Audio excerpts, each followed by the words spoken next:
What's going on, everybody? It is me back again with another one of our sort of weekly recaps. This is our last night in West Virginia. I've been here in Morgantown for 3 or 4 days. Had to rest a little bit. We'll come back to that later on as we kind of keep up with this weekly recap that we got. Um, Getting ready to head into Pennsylvania tomorrow. This past week was a pretty good week overall. It definitely had its uh, struggles that we'll get to, but the last little stretch of West Virginia proved to just add to everything else that's happened in this state that everybody has been fantastic, and you know even with like the bad things that have happened, with my father passing away and things like that, the people that we've come across, the fire stations that have helped out, everything has been absolutely phenomenal.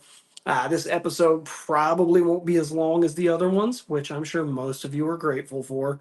Um, but we want to get back in that habit of trying to do, an episode every week, maybe a little bit more frequent if we can get a few more like interviews set up, which we're still kind of struggling with.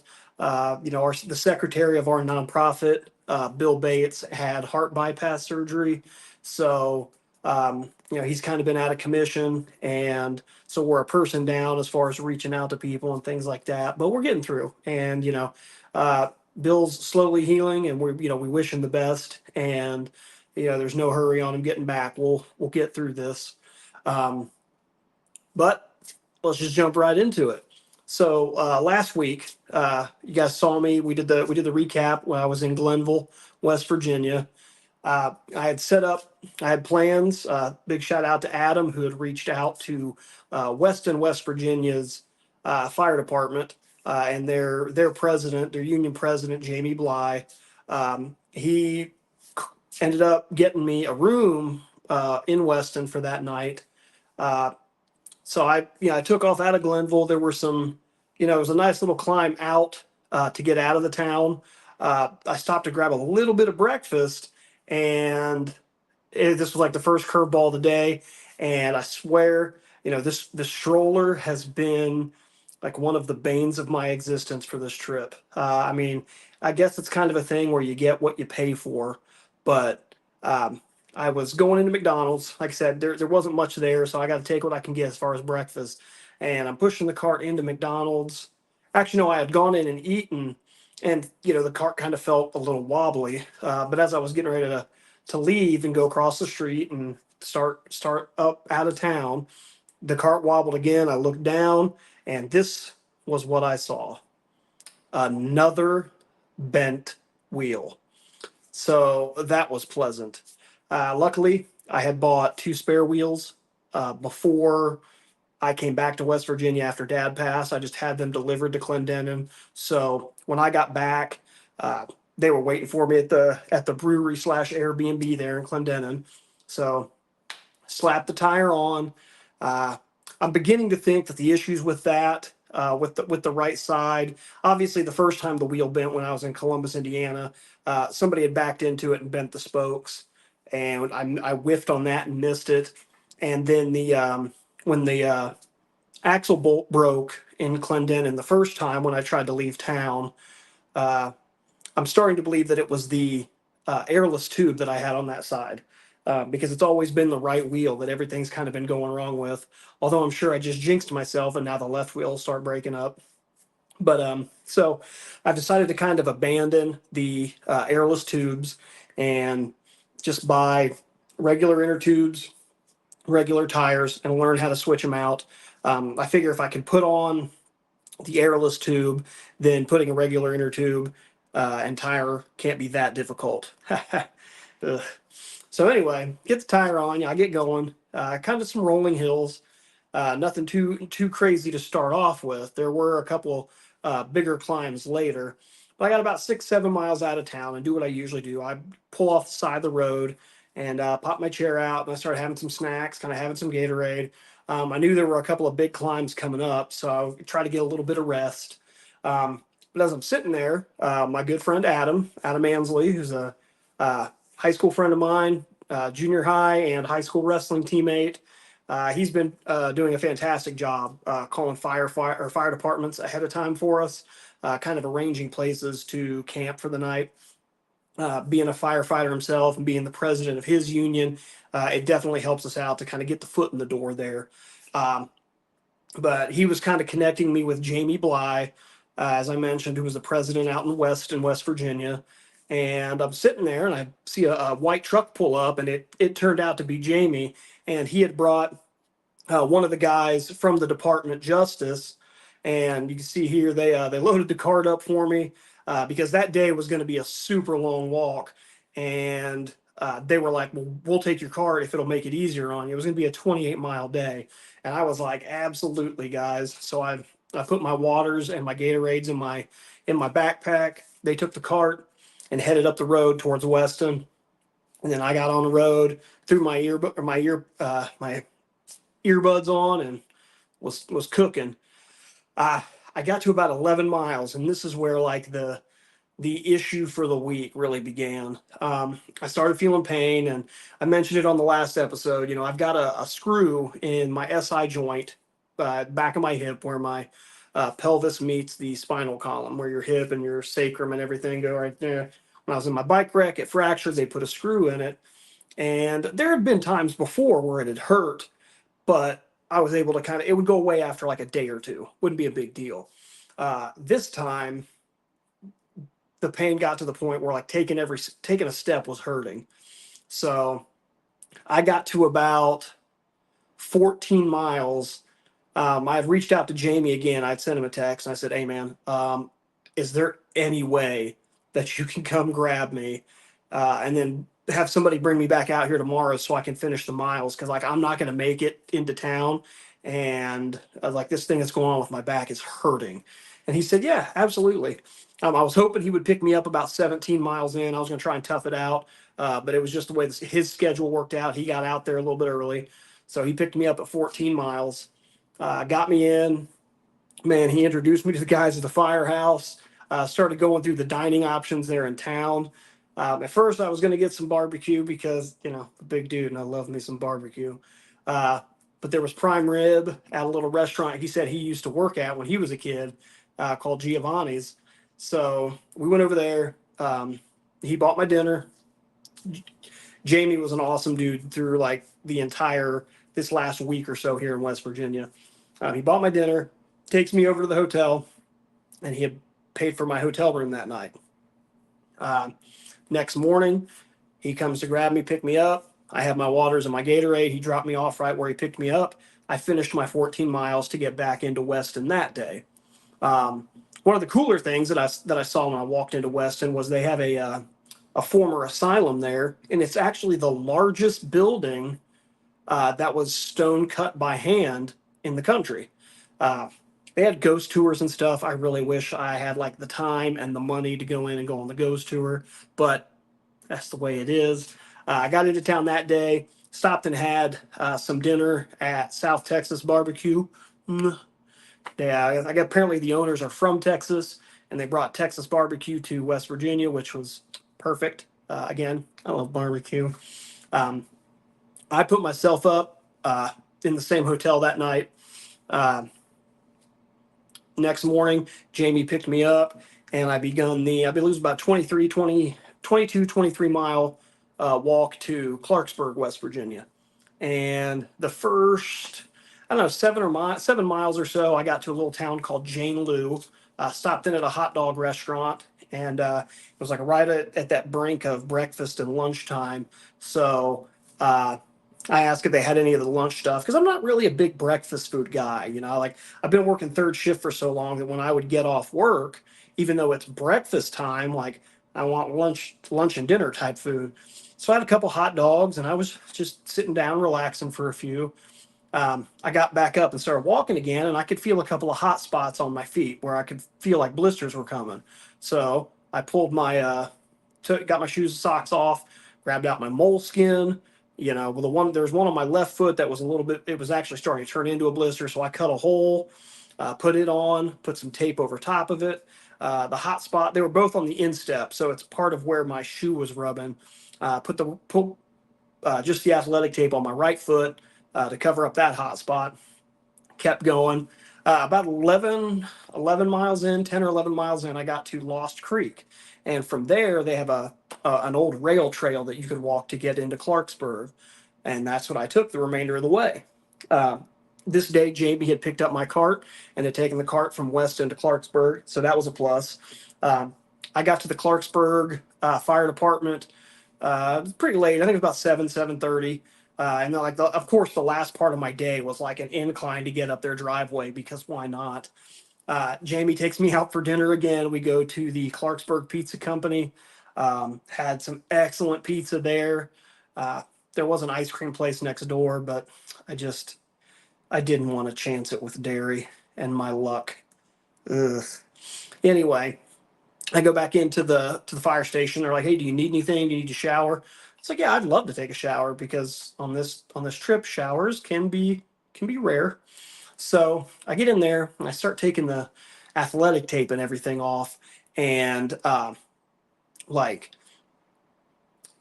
I made a mistake. And on the left foot where the blister was, uh, I apparently did not cut the hole on the moleskin big enough. And when I pulled the moleskin off before my shower, I pulled the entire blister off. Just ripped it wide open. I mean, that spot was, like bigger than a silver dollar. Just, oh God. It was rough for a few days. Got done with the shower. Every time the hot water was hitting that spot, though. I mean, anybody that's had a blister, like that's rough. So finally get done with the shower. I go back out. I had my tent and everything set up under some trees right by a picnic table.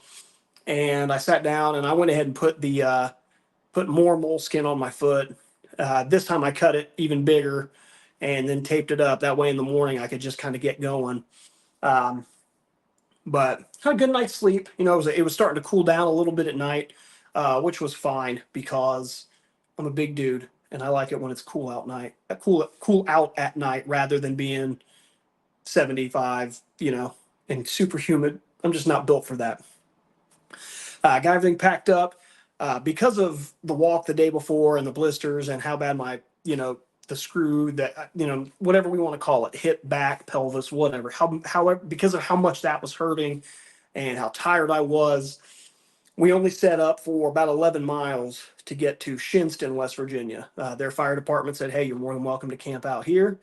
Um, that 11-mile walk took me way longer than it should have. Um, coming up and down 19 in West Virginia. I mean, it's West Virginia. It is what it is. Everybody that lives out here knows what it's like. There's some big climbs. There'll be multiple times a day where I'm climbing, 1 to 200 feet in like a mile or less distance, which is a pretty significant grade, especially if you're pushing your cart around. And this day I was. Finally got into Shinston, got to the fire department, went to the little corner restaurant that was open, that was within walking distance. I wasn't trying to do too much. Got some food, sat down, hung out with the Shinston Fire Department guys for a little bit while the weather cooled down. They were awesome. They hooked me up with a sticker, a challenge coin, and one of their patches, which was really sweet. Gonna try to get, if I get a bunch of patches, I will figure out something cool to do with them. It'd be kind of cool maybe to put them on a blanket or something. But I'm not much of a knitter. So I got everything packed up fairly early that day. We were going from Shinston to, man, where were we going that day? Oh, Fairmont, Shinston to Fairmont. Yeah, and that was only going to be about a 14-mile day. Went to the corner store, a little grocery convenience store type thing there in Shinston, and grabbed my usual. There wasn't a whole lot as far as breakfast options, so I did my usual. I grabbed a monster to get a zero sugar monster to get my caffeine for the morning, and then grabbed like some Little Debbie's or some Hostess snacks for a little bit of sugar. Got all that consumed. Asked them if they had a bathroom. They did not. That's really fun when you have certain things that have to be taken care of in the morning. But I get on this trail. It was a really nice trail to walk. it was mostly paved and shaded most of the way. I mean, there were obviously spots where there were breaks and some, but it was kind of cool to not have to worry about dodging, cars and trucks and stuff on the road, and have a fairly level grade most of the way because it was kind of right along the river. And as I'm walking though, I get into the town of Monongah, kind of named after the Monongahela River. And as I'm on this trail, like a few times earlier, like it had, there were gates across it where it was like trails closed, and I'm like, I don't know. So I kept going, and nothing, the trail was fine. It wasn't closed, so I was like, cool, I'm gonna keep going. Well, I get into Monongah. I keep going, see the same thing. It's like, oh, trail's closed. I'm like, cool. Well, it hasn't been closed this entire time, so I'm gonna keep going. I should not have kept going. I walked like I don't know, it's probably 3/4 of a mile to a mile. Keep going down the trail, and all of a sudden, I see this. Yep. Apparently, the trail had washed out. So I'm sitting there, I turn around, I have to go back, and now I have to go up into Monongah, which is it's in a very hilly area. I was in an area where I believe it was like 1906, 1907. There was a very big mining disaster out there, and they have a couple of memorials set up for all the people that they lost. I actually talked to a gentleman who saw me taking pictures of the memorial and the monuments and stuff, and he said, I guess the main street that we were on back when it happened, apparently they had just lined the street full of caskets so people could come by and identify their loved ones, which was really rough to think about. But I get back going, and the downside to having to go through Monongah to get to Fairmont, as opposed to taking the trail around, is like, yeah, the trail would have been a few miles longer, but it would have been flat. This, I had several like 200 foot climbs, and I'm talking like, not 45-degree grade, but some of these roads had some severe grade. And these are back roads, so they're a lot more narrow. There's literally no shoulder. There's not even a white line for a shoulder. So I would push, push, push. I hear a car coming. I try to look behind me to see if there's a car coming this way, so I could try to find a place to duck off. And it was rough. There were two or three of those climbs where it was like 100, 200 foot worth of elevation gain. Super tight roads, and some of these climbs were just, and it was later in the day. I'd already been walking for 11 to 13 miles roughly when I started going through this part. So it was hard. It was rough pushing uphill. There were times I'd go like 30, 40, 50 feet and then like maybe catch somebody's driveway and push off to the side so I wouldn't be out in the road, and like kind of relax for like, 30 seconds to a minute and then keep going. Finally got to the top though, got to the top of like all the major climbs for the day. And I was rewarded with something pretty nice to see. I got to the top and took this. This was a really nice view from out there. West Virginia's been really cool about that. There's only been a few times where you get to like the top of a big climb and there's not a nice view to look at. Um, you know, Personally, if I'm going to go through all this effort of walking up to the top of a hill, I want a nice view to look at. I want to get rewarded for that. Um, but I finished the rest. I get to one of the Fairmont fire stations. They gave me a spot to put my tent up for the night. They were cooking tacos that night, and so I got tacos, and I like tacos, so that was nice. But while I was going into Fairmont, and I'm going to protect all of the identities of these people because I don't want anybody to feel like singled out. But I met a family, and this was the first time on either walk that I had one of those like serious discussions. Like I have talked mental health with everybody I've come across: firefighters, paramedics, police officers, random folks down the street. You know, I've talked mental health with everybody, and we've talked about what are the how what do they see in their area? How do you improve it? But like this instance was rough for me at first, but I think it all came out pretty well. So uh, this family had heard about the walk. I met the father, the wife, the son, and the daughter. And, I had told my story. I've always been very upfront about my story and all of my mental health struggles on this walk, the first walk, any of it. I can't do this and, reach out to somebody that's following along and expect them to share their story if I'm not willing to do the same thing. So I tell my story, and they were getting ready to leave for the night and or head home or wherever they were going. And the father comes up to me and he goes, "Hey, would you mind talking to my son? He's, he's going back to school. Um, he's a teen. He's been depressed. He's had suicidal thoughts." And I was like, like I'm not a doctor. Like I'm not a specialist in any way. And he's like, no, no, no. He's like, I understand that. He said, but you've been down that road and I haven't. He's like, I've never felt suicidal. I've never attempted suicide. He's like, I can't even really say I've ever been like depressed. He's like, but you've been down that road. Could you sit down and talk with him? And I was like, yeah, I mean, I'll do my best, you know?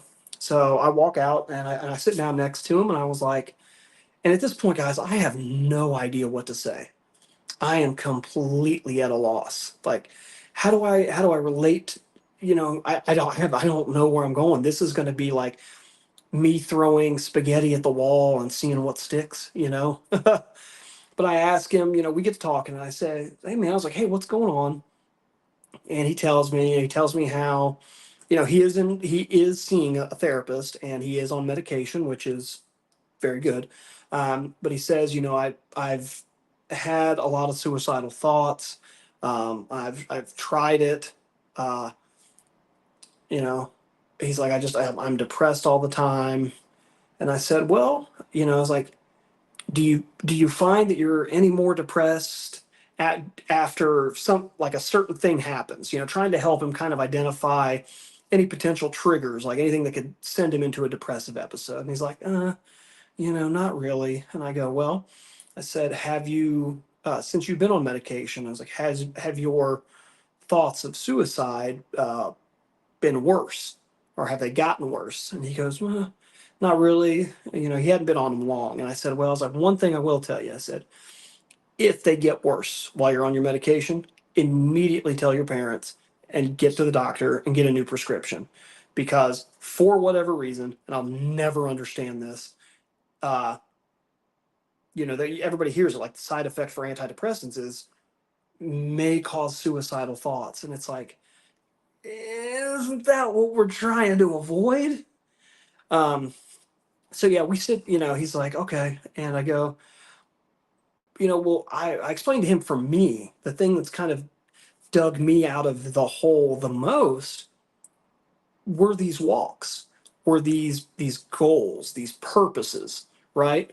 I said that was what worked for me, was immediately, after my two failed attempts, the first two nights in the hospital, I said, I got to have some goals. I got to have a purpose to keep me from focusing on the negative thoughts and wanting to hurt myself. So I told him, that's where the marathon came in, and then the ultra marathon came in, and then the first haul across the country, and now this second, much bigger, much more painful, and way more curveball ridden walk across the country. Is advocating for mental health and talking to people, and hopefully using this podcast. As we continue to go, hopefully I can try to do more with it, and we can get some real interviews done with it. But utilizing this to kind of spread positivity and to advocate for mental health and to encourage people to seek help and let them know that it's okay to ask for help and it's okay to open up and talk about their mental health. That gives me purpose, and that has helped fill that hole. And that's what I told him. I said, helping people is what can fill that hole inside of us. So I said, you go back to school this week, right? And he was, or next week. And, he was like, yeah. I go, okay. Well, I was like, I'm going to give you a little bit of homework. I said, I want you to go home. I was like, I want you to get a piece of paper, just write down like 10 things that you really love to do, things that bring you joy. He's like, okay. I said, and then after that, like, look at all those 10 things and, write down a couple ways or a couple, ideas that you can utilize those 10 things to help other people. I said, you might be able to start your own support group for other people at school that feel like you, because I read a statistic the other day that, 2 out of every 10 school-age children, school-age students have thoughts of suicide, and 1 out of 10 attempts it.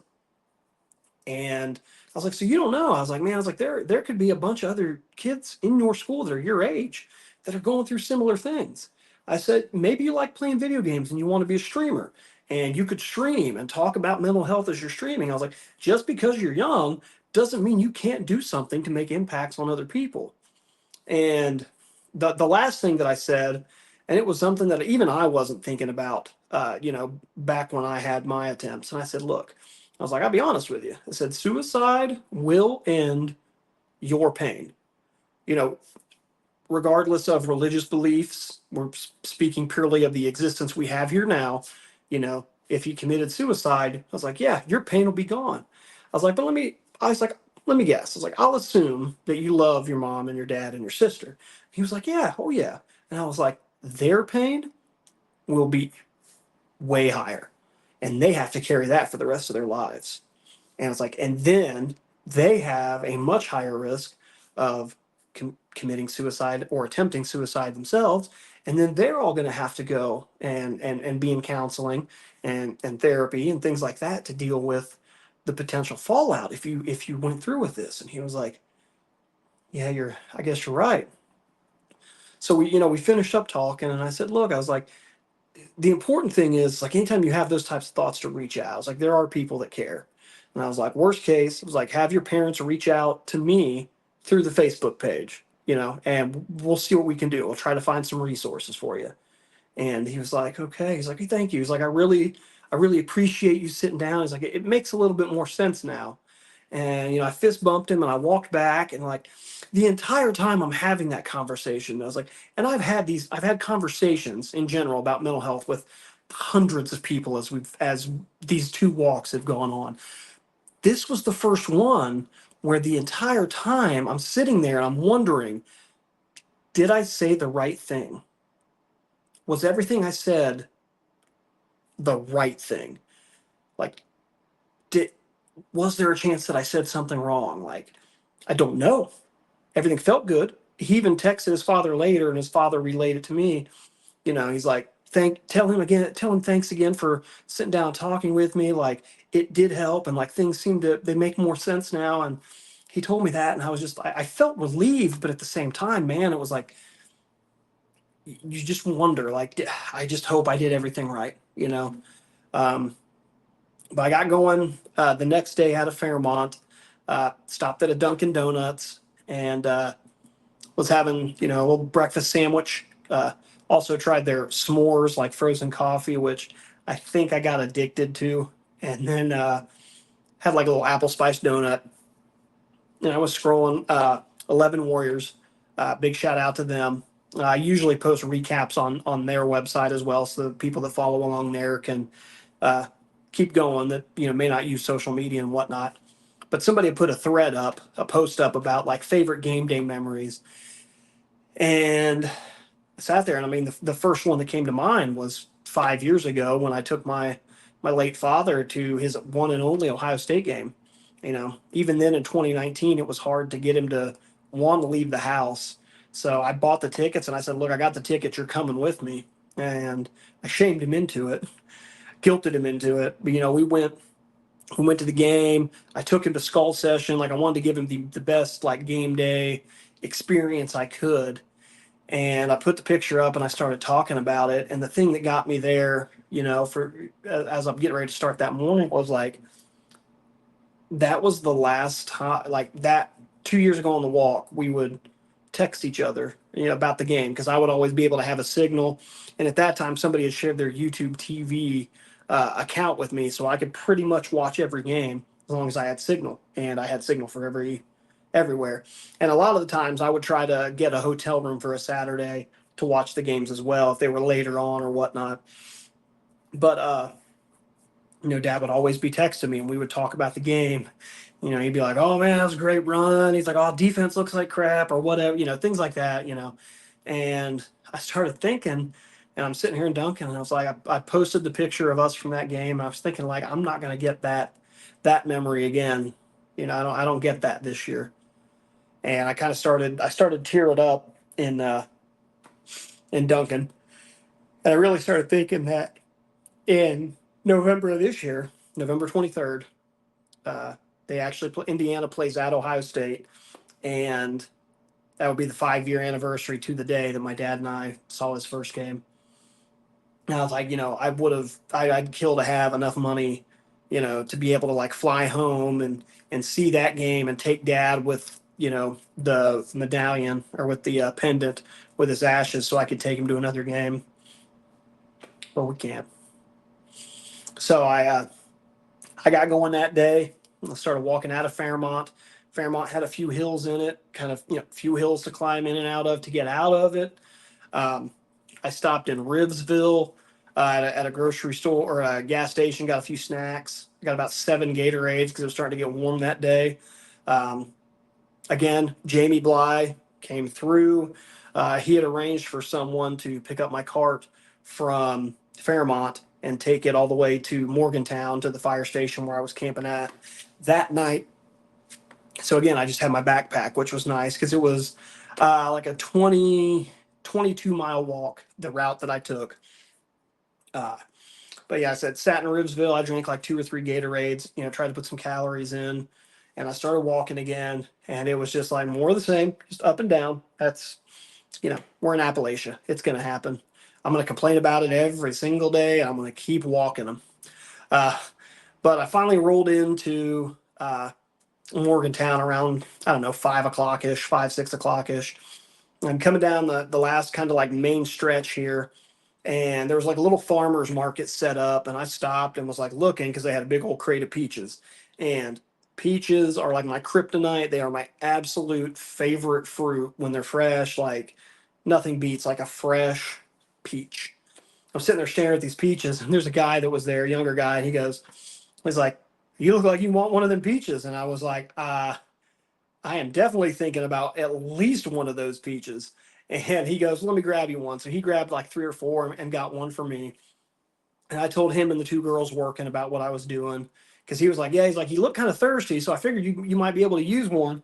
And I told him like, "Yeah, well, I walked here from Fairmont," and they were like, "You walked here?"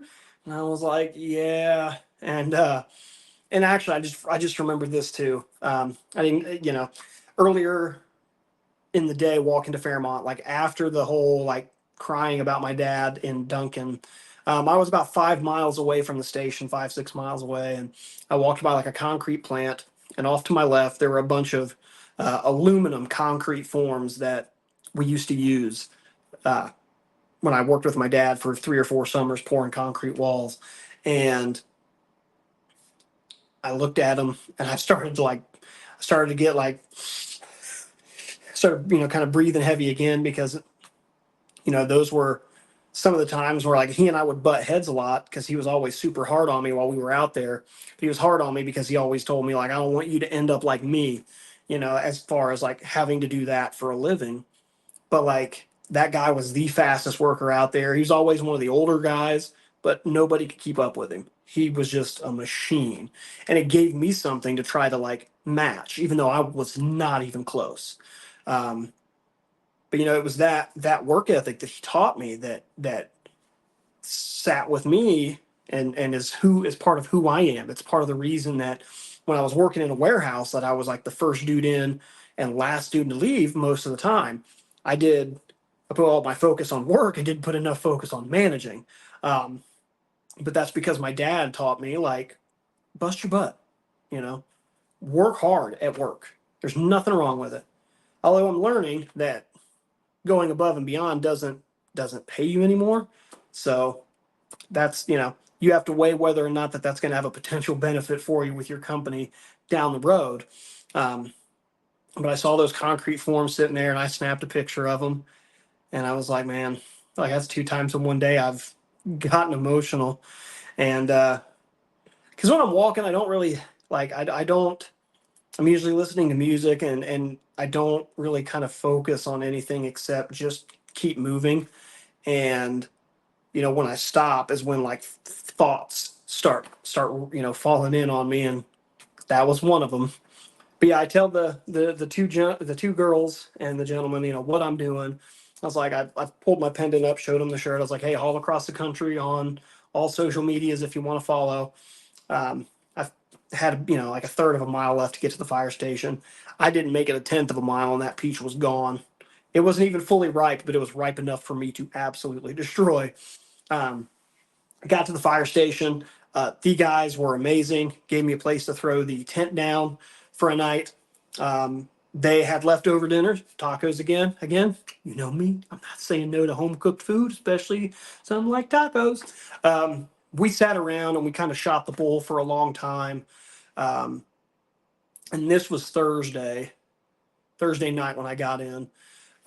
Friday night, good friend of the walk, a good friend of Haul Across the Country, Andy Foltz, who's been doing a lot of, he's been doing grant writing and outreach and trying to help give us advice for trying to acquire some sponsorship and donations. He donated a room at the Hotel M here in town because the my SI joint where that screw was had just it hadn't been getting a whole lot better. So I took some time off to kind of rest it. You know, the following night, so that was Friday night. Saturday night, Andy Lewis, shout out, thank you, Andy. He got the room here at this Motel 6, which I got to give a shout out to Motel 6. Like I'm a very like no frills guy when it comes to hotel rooms, and I've never had a bad experience at a Motel 6. They're very affordable and they're completely perfect for what I need. So I booked last night and tonight as well, just to make sure I could rest my back, pelvis, hip, whatever you want to call it. Luckily, it has been feeling better. So I think we can begin this march into Pennsylvania on a good note. The temperatures are going to drop pretty significantly. It's going to be very fall-like for the next few days. Should make the 22-mile walk to Carmichael's, Pennsylvania tomorrow. Should make it fairly nice. I think it's going to be like 49 in the morning. Kind of mad that I don't have a hoodie at this point. I left my hoodie at home because I'm like, I won't need it right now. But, once I get moving, I'll start sweating even if it's 49. So I'm not really worried about it. Like first 8 miles of the day tomorrow be on the trail here going into Point Marion, Pennsylvania. And then we'll start getting into the hilly stuff again, but not a big deal. Like I said, the weather's not going to be super hateful. So it should be a fairly nice or fairly nice day to kind of get back at it. So yeah, it's gonna be like 22-mile day, then 16 miles to Brownsville, PA on Wednesday. Probably only do like 12 to 14 to Uniontown on Thursday. And then Friday, we'll get into Farmington and visit Braddock's Restaurant and Tavern. In all of those towns, I had people that I had met from the first walk that I'm swinging back through to say hi to, because it didn't really add a lot of mileage. It just took a modification of the route. The mileage was pretty insignificant as far as what it added in the grand scheme. So, and then after that, who knows? We'll figure that out here in a couple of days.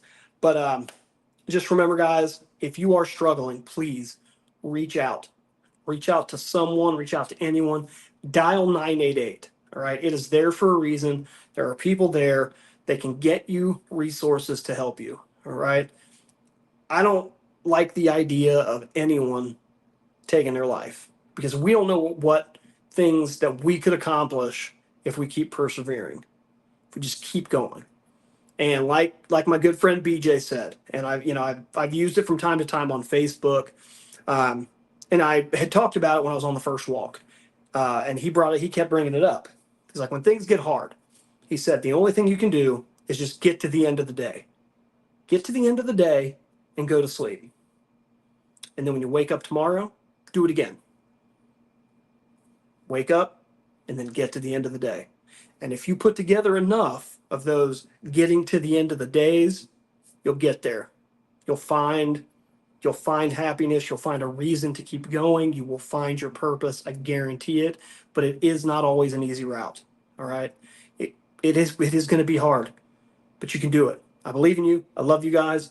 We'll see you in a week. Thank you for following Haul Across the Country.